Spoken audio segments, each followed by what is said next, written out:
bon de vous voir. Non, c'est vraiment vrai. Ah.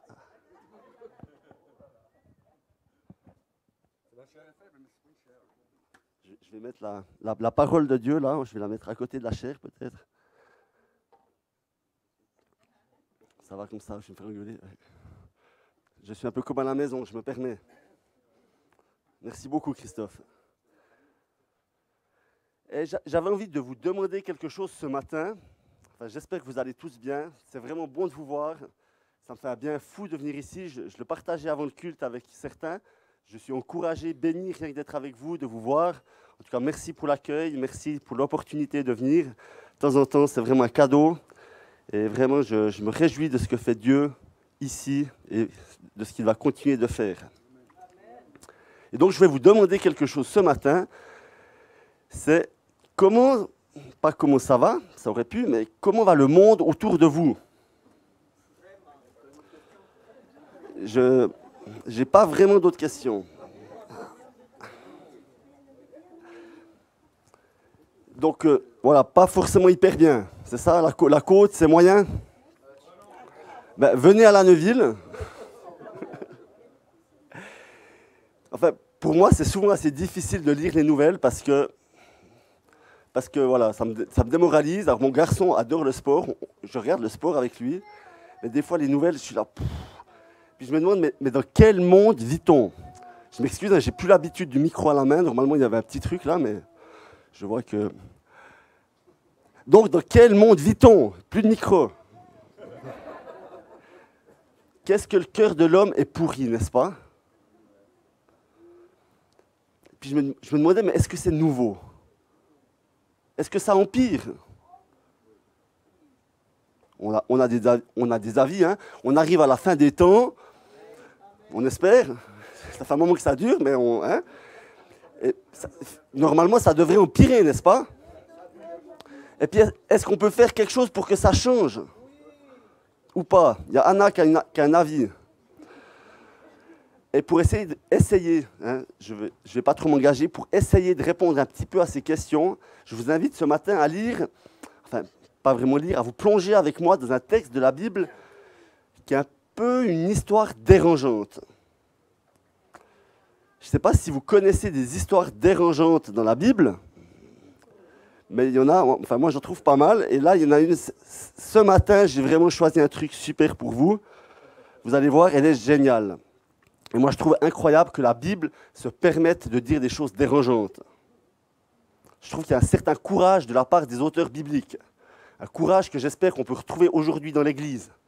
Courage que j'espérerais peut-être trouver un peu plus chez nos politiciens.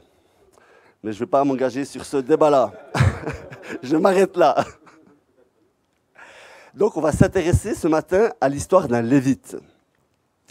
Donc un lévite, c'est quelqu'un qui est consacré au service du Seigneur, pour s'occuper principalement du tabernacle, ou bien du temple. Ça dépend un petit peu de la période de l'histoire d'Israël. Et puis donc les Lévites, ce n'est pas n'importe qui, c'est les membres d'une tribu d'Israël qui n'a pas reçu de territoire en héritage. Mais pourquoi n'ont-ils pas reçu de territoire? Comme les autres tribus, il y a eu la conquête, on leur a donné à chacun un territoire. Les Lévites, ils n'ont pas eu droit à un territoire parce que c'est le Seigneur qui était leur territoire. C'est le Seigneur qui est leur héritage. Donc c'est waouh! Je me dis, mais moi, à l'époque, j'aurais peut-être bien aimé être un Lévite. C'est plutôt cool. Et donc, ils n'ont pas un territoire propre, ils peuvent être un peu disséminés dans tout le territoire d'Israël pour enseigner le peuple, etc. Donc, on va lire en Juge 19.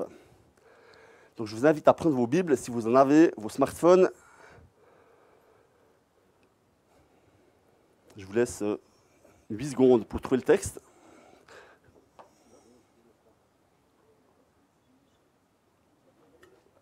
Bon, c'est vrai que l'avantage avec les smartphones, c'est qu'on tape Juge 19, on n'a pas besoin de chercher dans la Bible.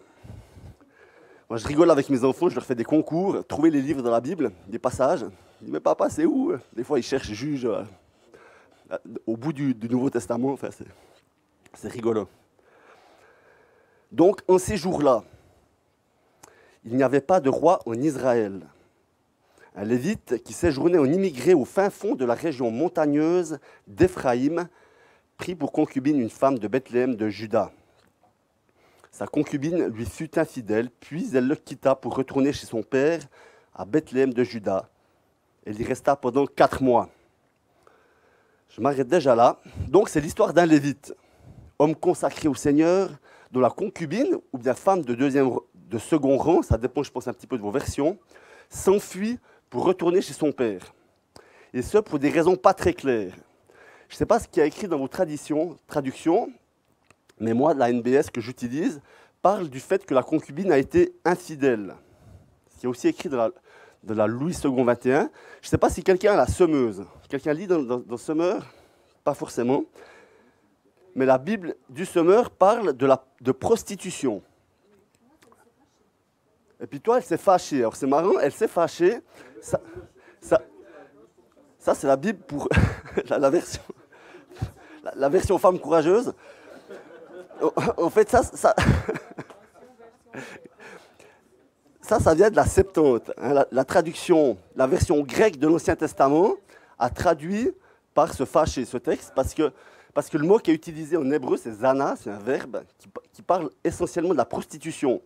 Et puis là, le problème, c'est qu'au vu du contexte, que c'est un lévite, la femme d'un lévite qui se prostitue, ça ne marche pas trop, donc on a essayé de trouver un échappatoire un peu. Donc ça semble un peu compliqué. Donc je ne veux pas vous faire mal à la tête, on a dit on ne réfléchit pas trop, mais quand même, quand on lit la Bible, des fois un peu réfléchir, c'est bien.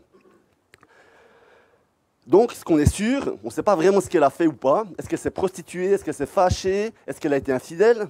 On va dire que si elle avait été infidèle, elle se serait peut-être fait lapider, donc c'est peut-être pas le cas. Ce qui est sûr, ce qu'on sait, c'est qu'elle s'est enfuie, elle est partie. Et puis si elle l'a fait, c'est que certainement elle avait une bonne raison. Encore plus à l'époque qu'aujourd'hui. Déjà aujourd'hui, ce n'est pas facile, mais je vous garantis à l'époque, c'était certainement pire qu'aujourd'hui. Donc ce mari, ce lévite, 4 mois plus tard, hein, il n'est pas trop pressé, tranquille, il va aller la retrouver. Donc moi, si ma femme part et que je vais la chercher 4 mois après, c'est sûr qu'elle ne revient pas.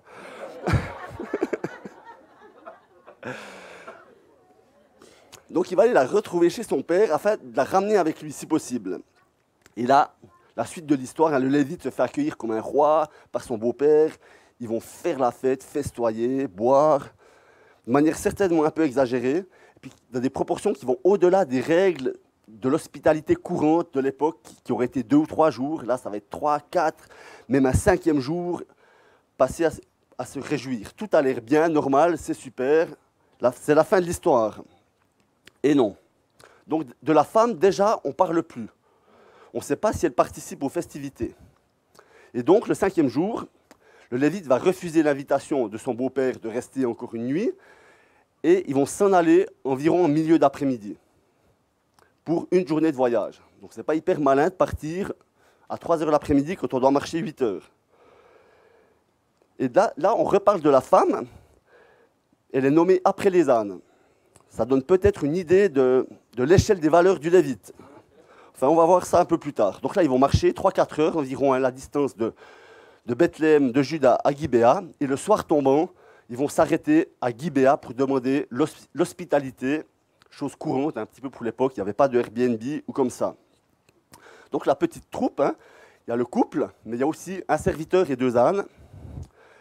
Se retrouvent sur la place du village et puis ils cherchent quelqu'un qui devrait normalement les inviter. Puis ça ne se passe pas. C'est un peu inquiétant, mais finalement, un vieillard va les accueillir chez eux. Je reprends la lecture au verset 20.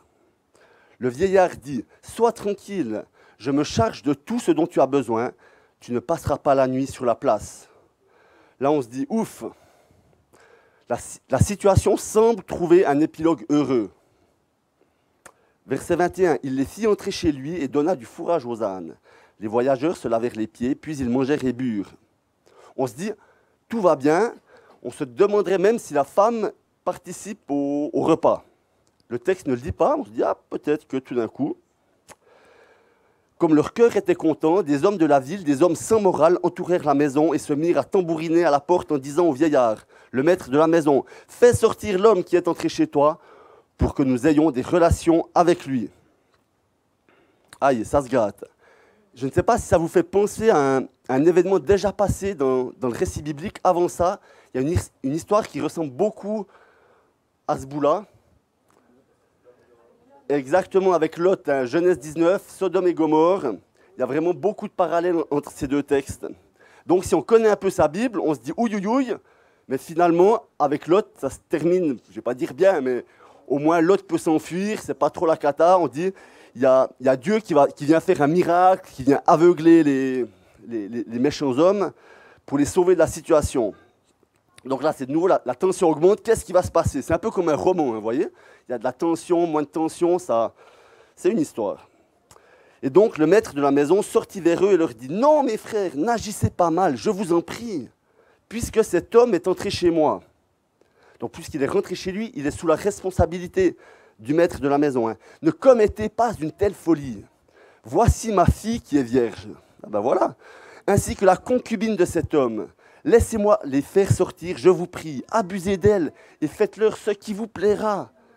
Mais ne vous livrez pas à une telle folie sur cet homme. » Alors, je ne sais pas ce que vous en pensez, mais les règles ne semblent pas être les mêmes pour les hommes et pour les femmes. Désolé, mesdames. Ils ne voulurent pas l'écouter. Alors l'homme saisit sa concubine et la leur amena dehors. Et là, on se dit, mince, pas d'intervention divine. Ils eurent des relations avec elle et la brutalisèrent toute la nuit, jusqu'au matin. Puis ils la renvoyèrent au lever de l'aurore. Vers le matin, cette femme s'en vint tomber à l'entrée de la maison de l'homme chez qui était son maître, jusqu'à ce qu'il fît jour. Au matin, son maître se leva, ouvrit la porte de la maison et sortit pour continuer son chemin. Mais la femme, sa concubine, était étendue à l'entrée de la maison, les mains sur le seuil. Il lui dit « Lève-toi et allons-nous-en ». Mais il n'y eut pas de réponse. Alors le mari la mit sur son âne et s'en alla chez lui. Il entra dans sa maison, prit le couteau, saisit sa concubine, la découpa membre par membre en 12 morceaux, et l'envoya ainsi dans tout le territoire d'Israël. Tous ceux qui virent cela disaient « Jamais rien de pareil n'est arrivé ni ne s'est vu depuis que les Israélites sont montés d'Égypte jusqu'à ce jour. Réfléchissez, tenez conseil et parlez. » C'est quoi cette histoire? Qu'est-ce que ça fait dans la Bible?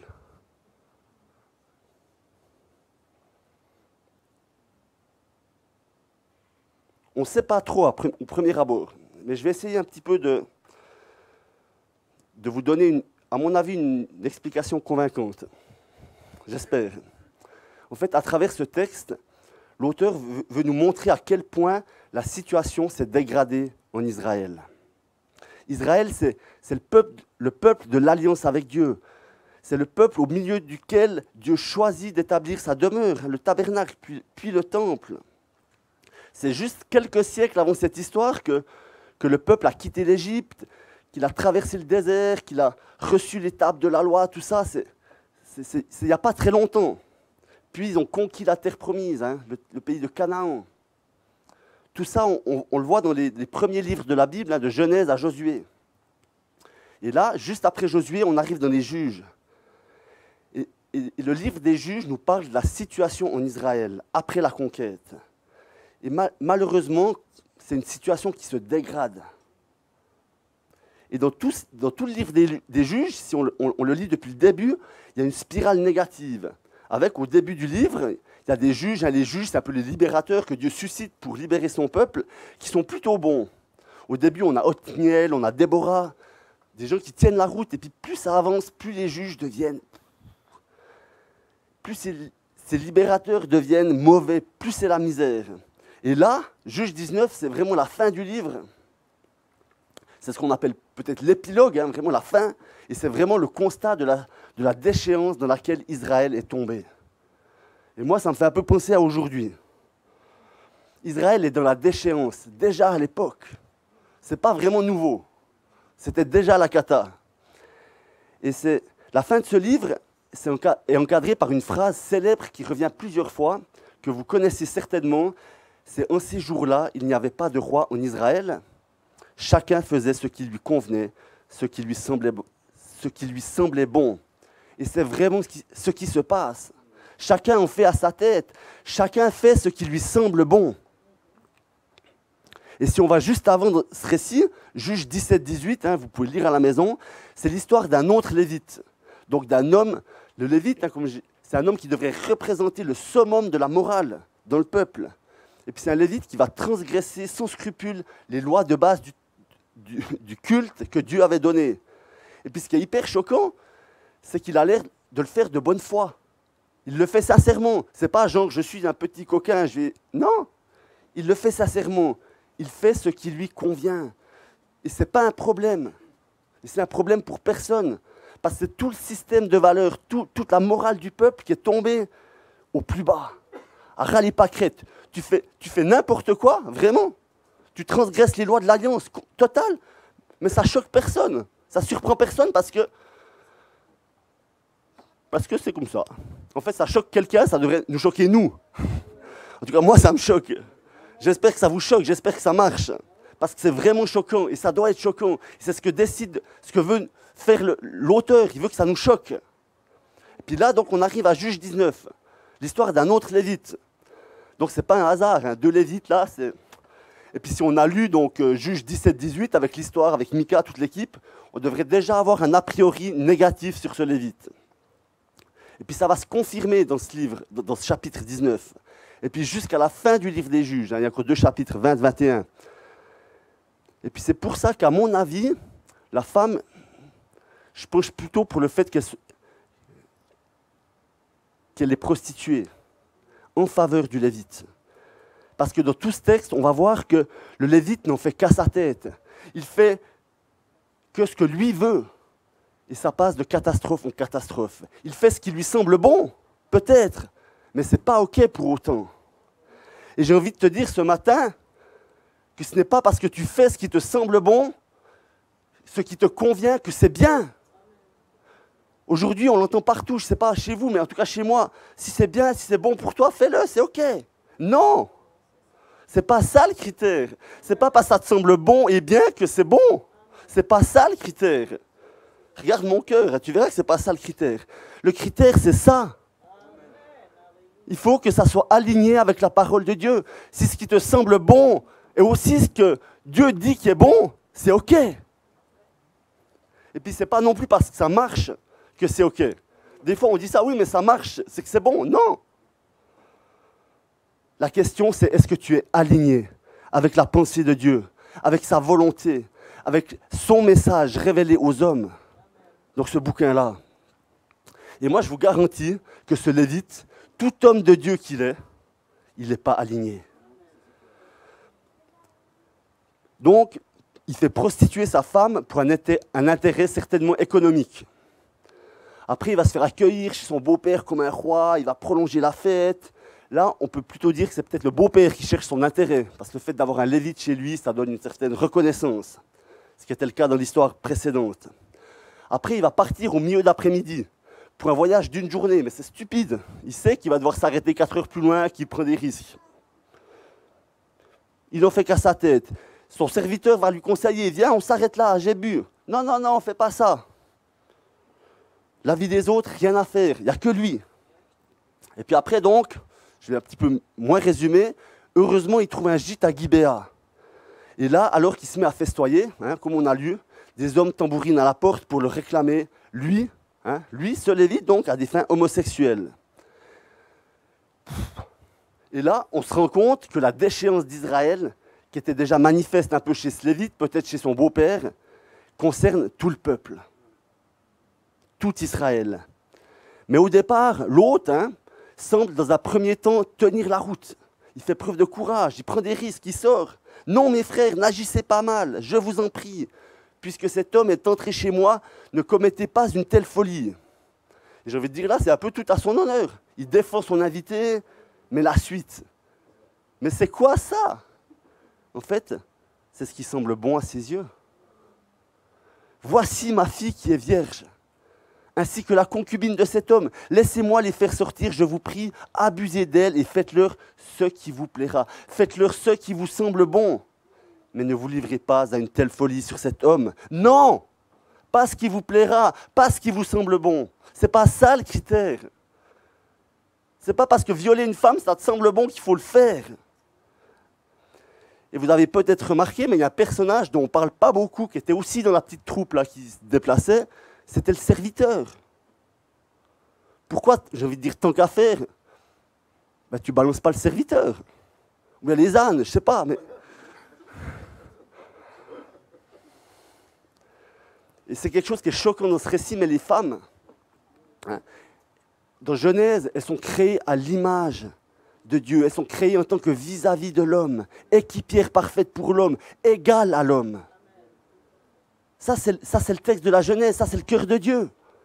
Et puis là, dans ce texte, elles sont dénaturées de matière atroce. Elles n'existent que pour le plaisir et la volonté des hommes. D'ailleurs, elle ne parle pas. Dans tout le récit, elle n'a jamais le droit à la parole.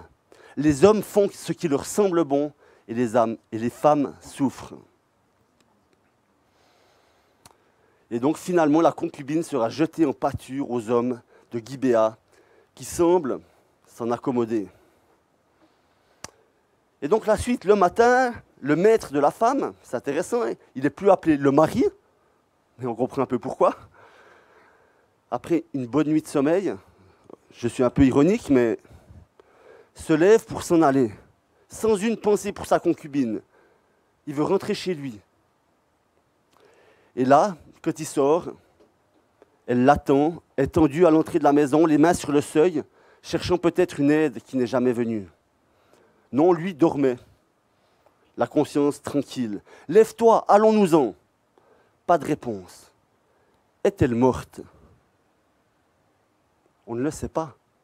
Il l'empoigne brusquement, hein, c'est vraiment ce que dit le texte, il la met sur son âne, pas de premier secours, aucun égard, rien.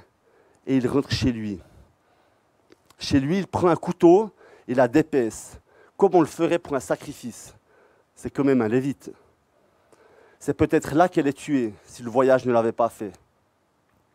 Et les morceaux sont envoyés dans tout Israël, où on nous dit que jamais rien de pareil n'est arrivé ni ne s'est vu jusqu'à ce jour. Je suis un petit peu ironique, hein, mais c'est ce que dit, il me semble que c'est vraiment ce que veut nous montrer le texte. Donc jamais rien de pareil n'est arrivé en Israël jusqu'à ce jour. Et là on se dit, mais de quoi il parle? Qu'est-ce qui n'est jamais arrivé jusqu'à ce jour, à votre avis?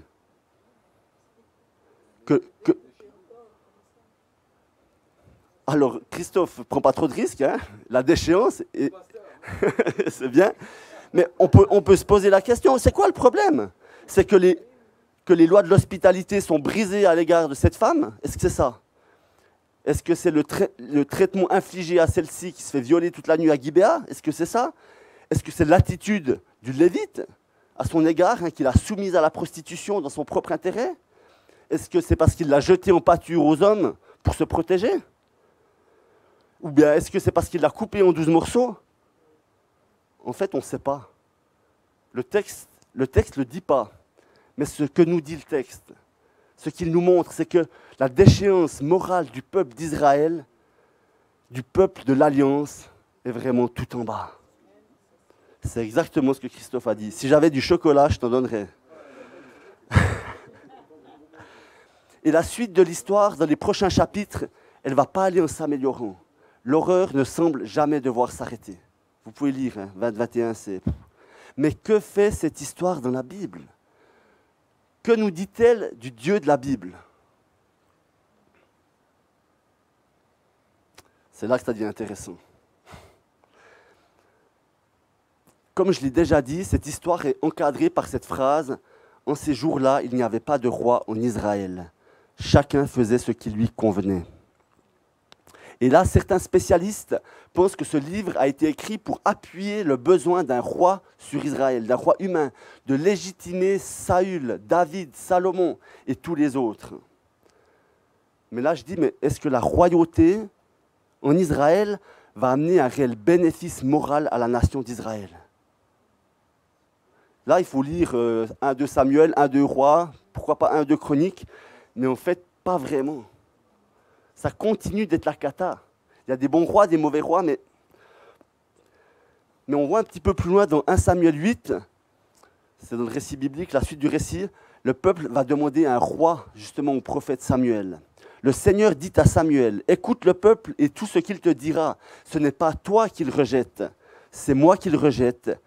Ils ne veulent plus que je sois roi sur eux. » Et je pense que c'est la même chose juste avant dans le livre des Juges.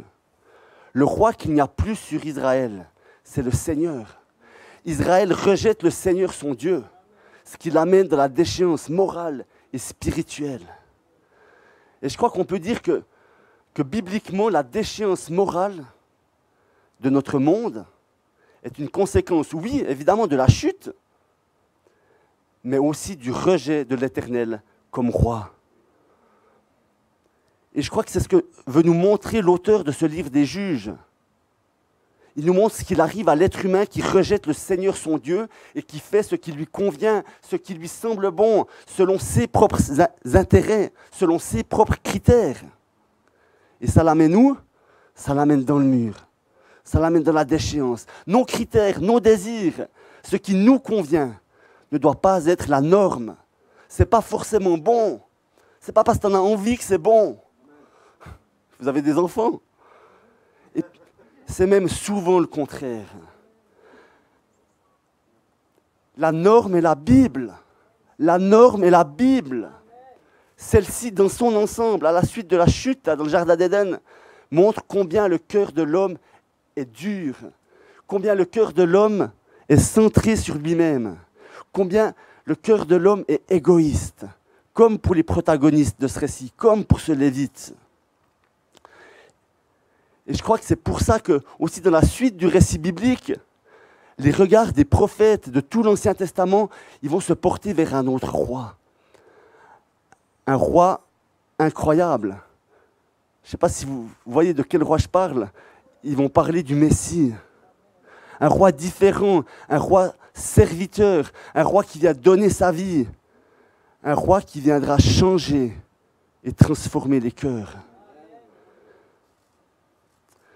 En fait, à mon avis, ce livre des Juges, et peut-être plus spécialement cette fin, avec le chapitre 19-20, c'est un constat d'échec de la loi. Avoir la loi pour le peuple d'Israël ne suffit pas. Mais c'est aussi un constat d'échec de la royauté humaine. Avoir un roi humain, ça ne suffit pas. Il faut un roi à Israël, mais un roi divin. Et je crois vraiment que ce texte tend vers ce roi, vers le Messie, qui sera roi pour toujours, vers Jésus-Christ. Et vous savez, le roi Jésus, il va être très différent de ce Lévite. Et je me permets une petite comparaison.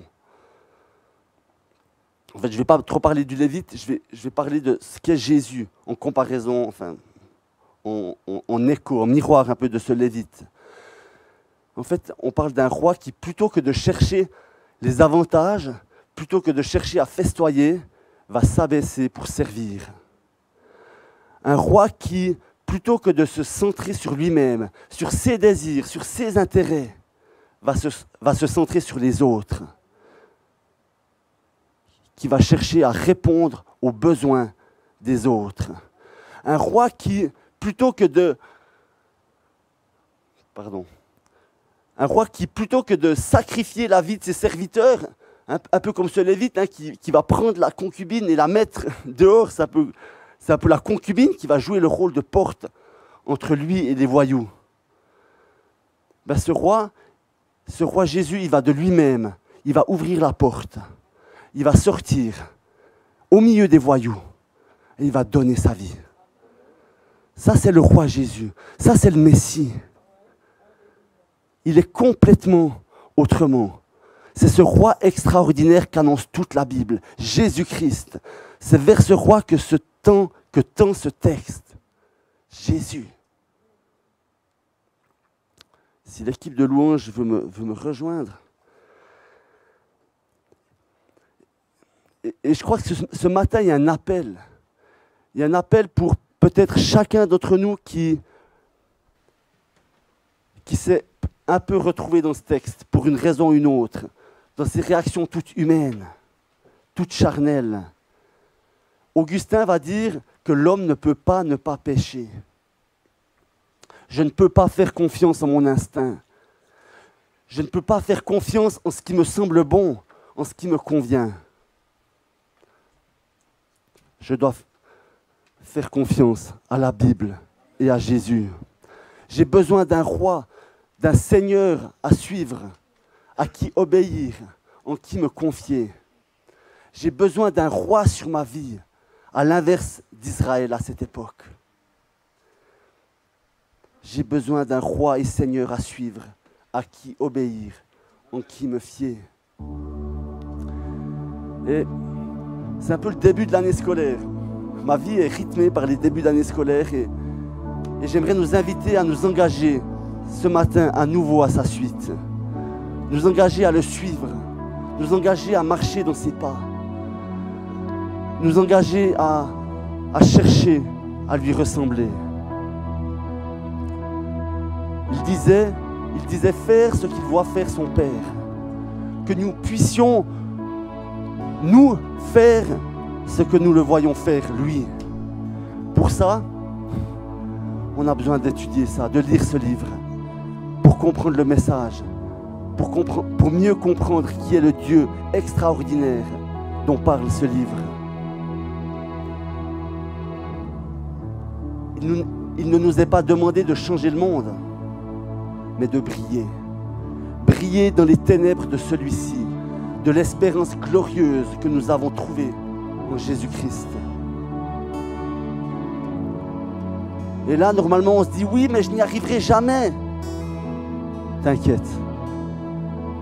Il disait aussi que nous n'y arriverions pas, mais qu'il nous enverrait son esprit, une aide.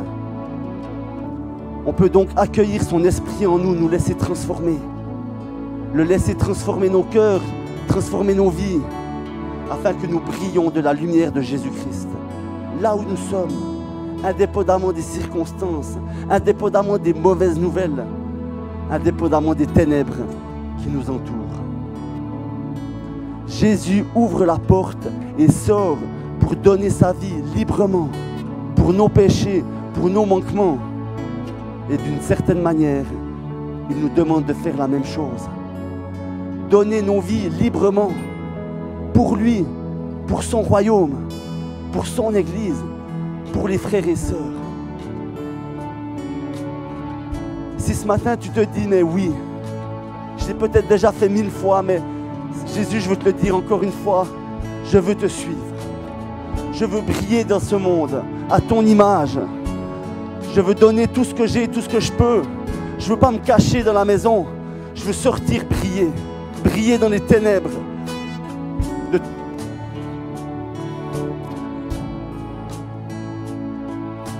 Si tu veux dire à Jésus, mais sois le roi. Je veux que tu sois le roi, seul roi sur ma vie. Ben, je vous invite à vous avancer, à vous tenir devant ce roi extraordinaire qui a donné sa vie pour vous et qui t'appelle ce matin à donner sa vie pour lui.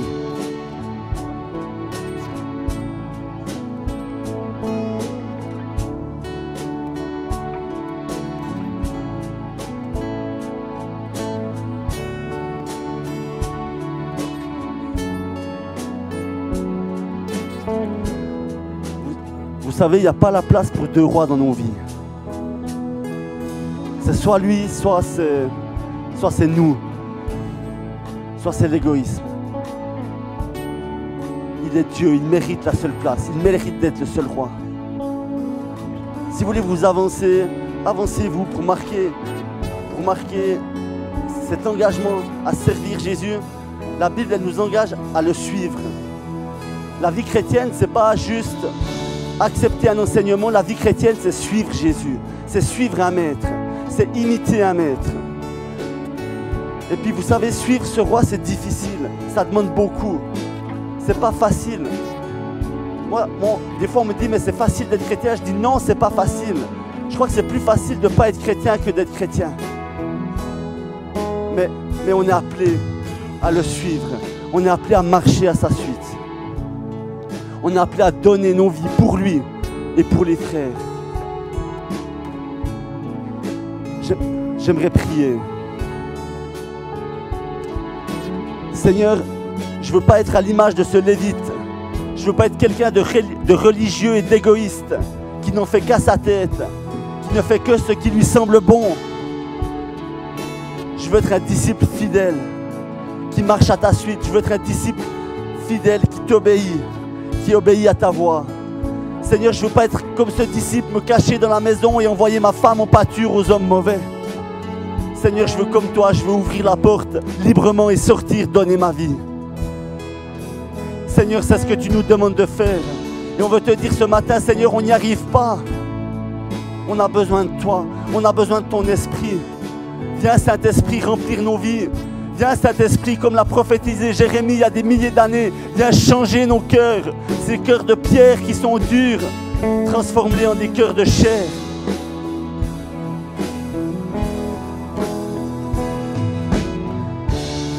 Seigneur, je veux marcher à ta suite ce matin. Je veux m'engager à marcher à ta suite. Je veux m'engager à obéir à ta voix.